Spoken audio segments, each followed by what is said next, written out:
Story time sa taha.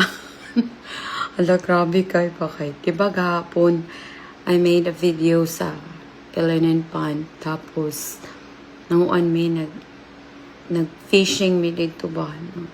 Di pare sa tuwa diha nga. Kung mamingwita, di ba? Di magtinanglag lisensya. Tapos, walay ka ng particular nga kuan ba ka ng length or how big kung unsa kadako ang imong makuha nga isda imuha na murag ana ba la kahapon wa man jud mi kuha gahapon nga isda no bisag gamay wa jud mi kuha didto pertig yung paita naay ka nang murag mo action og kubit naay mo action pero action ra dili man siguro kay di pod ko kabalo mo butang anang bait ba so ang akong anak di pod kabalo ang mga isda gagmitoy kaayo niya ang amo ang mga bait pati nagkuha ayaw to kaya ako magumbana nagstay siya sa dere sa balay kay among baby dili na mo gusto pa ubanon sa pond kay pati uso man kayo ang kuang dere kanang mga bitin ba pati daghanang bitin manggawas basta labi na mga puso sa mga bitin basta kuan basta summer spring ug summer labi na summer kay magawas sila kay manago man na sila basta anang winter time anting tugnaw so nanggawas sila karon kay pati na inita mao akong bana amo siya na lang nagpabiling diri sa balay tapos ako ang isa nga son sa Israel mo ini adto sa Ellen Pond sus na lang gyud pag humana mo upanguha atong mga clam tapos igo ra jud gibutang na mo dito sa kuan layo-layo ang among balde ba layo-layo layo-layo ang balde gibutang na mo ni wala nakita sus naabot bitaw na ang fish unsa to tawag sa kumbana to fishing warden kanang kuan dere ba fishing game warden mo to ingon sa kumbana game warden daw to tawag to anong mga abot gud abot gud sila tapos ni agi ra to pero meron ni agi niya man minila nakita pero ang amo sakyanan naas sa taas nakita so sa igo lang jud mi gipaabot ra jud ay mi nga mo pagbalik na mo Allah ingnan naabot mo ka dayon na siya tapos ni ingon dayon siya nga abot na siya ingon siya asa daw ang kuan ari kanang sa tawag animan kanang license to catch fish kalagot na lang pagduupag yun na yan sa ako ang kuya Israelis kanang 18 years old na unsa 18 or 17 years old mo na kusus Ginoo ko 13 years old pa in taon na taas mo kay ning bata agud taas kay nga bata ba niya dako unton nga bata una ingon gay siya nga I hate mommy kay dako kaayo ko maalaan ko nga tigulang na ko maalaan ko magulang daw maalaan ko magulang ko ni Kuya RJ mga naon na siya luoy kayo muna nasamot iyang self-esteem nga na down lalaw pag abot yun ningunan ko sus ko ibo ni apa ningunan ko sa game warden sir wala man may kuha wala man may kuha wala man may kuha sir, tinuod jud wala jud mi kuha. Pero ang nakadelikado mong game, libo na kita di sayangan man ta sa atong kuan no. Sayangan man ta sa atong kuha. Di man jud na nato ibalik kung basta na mo kubit di jud na nato ibalik. Sudan na ilabay pa. Mag-ana ba? Sus kay diri na amo na siya particular good nga kanang limit lang kung pila ka buki mong makuha kung sa kadagko kung kagmay gani dili ibalik yun na nimo tuwa dara sudan bahala mo diha pero maay na lang jud bitaw nga kung nakita nila amo ang balde puro man to mga kuan mga muscles katong mga agihis tong mga Taiwan shell ba mo to makuha wala man dai limit diri mga Taiwan shell basta dila naagyapon dai kanang law kinahanglan dili na mo ibaligya dapat imo lang kaunra ninyo dili baligya lagot lagi kayo dagan kag loader Muna bitaw no, bisan sa amo ang own property na mo dere. Dili mi basta-basta lang nga mo shoot lang og deer para kuan dapat pang konsumo lang nimo. Dili po nimo siya pwede i-reproduce para ibaligya, dili pwede. Tungod sa ilang law, mao na ano nga ang deer dere no, mo'y cause of accident here in Illinois mostly. Cause of accident kay mulabang sila kalit while you are driving. Tapos muna ako gani una no, sige sila kung strict kayo ilang low dere. Lisod kayo kanang mga pond kanang mga mapuno na og isda. O basta ra ba masubraan ba sa isda no, mga matay ba sila kay mahurot ang oxygen sa underwater.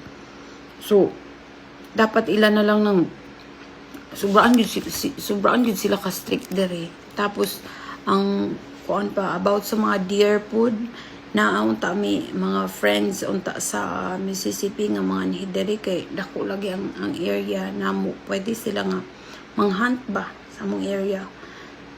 Dili basta-basta makakuan dere, dili basta-basta panghunt sila. Okay, liman ka magpalit ka og license, labi na you're out of state, $800 license. Tag, no, mo palit pa kag tag. Palit ka pa og tag. It's either kung back imong gustong mo shoot katong mga kanang mga sunga nanog yung mga sungay nga mga deer, mga laki nga deer. Na dako kayo og kuan. Dako kayo niya og kanang ano tawag ani. Dako kayo og tag nga imong bayaran. Kung daw may limit pud kung pila lang ka daw or pila lang ka babae ang female nga deer imong makuha, may limit pud. Una amo man ang lugar amo man ang property nga nang istriktuhan man kaayo lain kayo diri. No cause of accident in Illinois is about the deer. Unta to hopefully no naunta siya month ba for example month na sa fall ba, for example sa fall nauntay time na 1 month free hunting, like just to minimize the how many deer do we have here, because we have a lot of deer and that's the reason why it's a cause of accident. Like which one you're going to choose? Your people who will get hurt and got an accident, or some really die because they got an accident due to the deer that passed by in front while you're driving, you know. But because of the law that you're not allowed to get or kill a lot of deer, you're not allowed to do all that. That's the reason why most of these deer are scattered everywhere. So there's a reason why also nobody wants to. Yeah, I know it's about taxes, it's about money, you know. The state will earn more money, especially if those who are really love hunting if they want it, so they really buy those. Well, sometimes big companies, rich people really pay for that, pay for their people. But sometimes I was thinking this is just too much. If they just allow everybody to just catch a lot of fish, especially for their own food, nobody, it's just for fun, but there are a lot out there who can. Well, this is the only thing I feel here in America. They got a lot of free foods, like the government provide foods, shelter, even education. Education. Yeah, we have in the Philippines also free education, but it's really different here. It's a lot.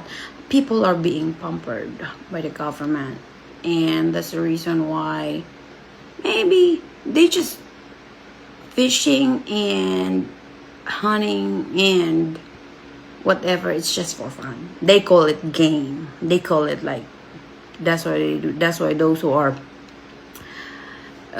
catching people who don't have a license to hunt, they are called game warden, because it's just like a game for them to have. Hi, baby love. Mommy. Mm-hmm. Yeah, it's just like a game for them. That's why. How's the clam doing? They're not open yet, but we're going to blanch them and they're going to open. Okay? Wait, And then after that, we're going to cook. You wake up late, so I think we can't go to the pond because it's getting hotter. But you still want to see it, and you still want to experience that. But your daddy is telling me he don't allow you to go there. So we're gonna sneak out. Sneak out. Sneak up, sneak up, sneak. Yeah, we can sneak out because daddy is not here. But you know what? It's really good if we ask permission from daddy than sneaking out. Because why? Your daddy wants you to be safe. It's dangerous over there. You know, there are a lot of snakes nowadays. You know that, right? That's why your daddy would rather take care of you at home than going with us. Mommy, I want to do something else. Yeah, that's the way. That's the reason why. That's the reason why the game warden. They call it game warden, and I really hope that one day they will approve that there is a 1 month hunt for free. I hope there is like that here in Illinois, because it's really scary that a lot of deer is everywhere and it's cause of accidents. So, and another thing, because of that strict policy, oh my gosh, I about to pee my pants yesterday because I was so scared when the game warden arrived and asked, better I do not forget my license. If I did not get my license, that will be bad. That will be bad. Hello. If I did not bring my license, that will be bad. So that's it. Every time you do something here in the US, you have to make sure you research it and you need to get the license to catch fish or to hunt. Okay, bye-bye.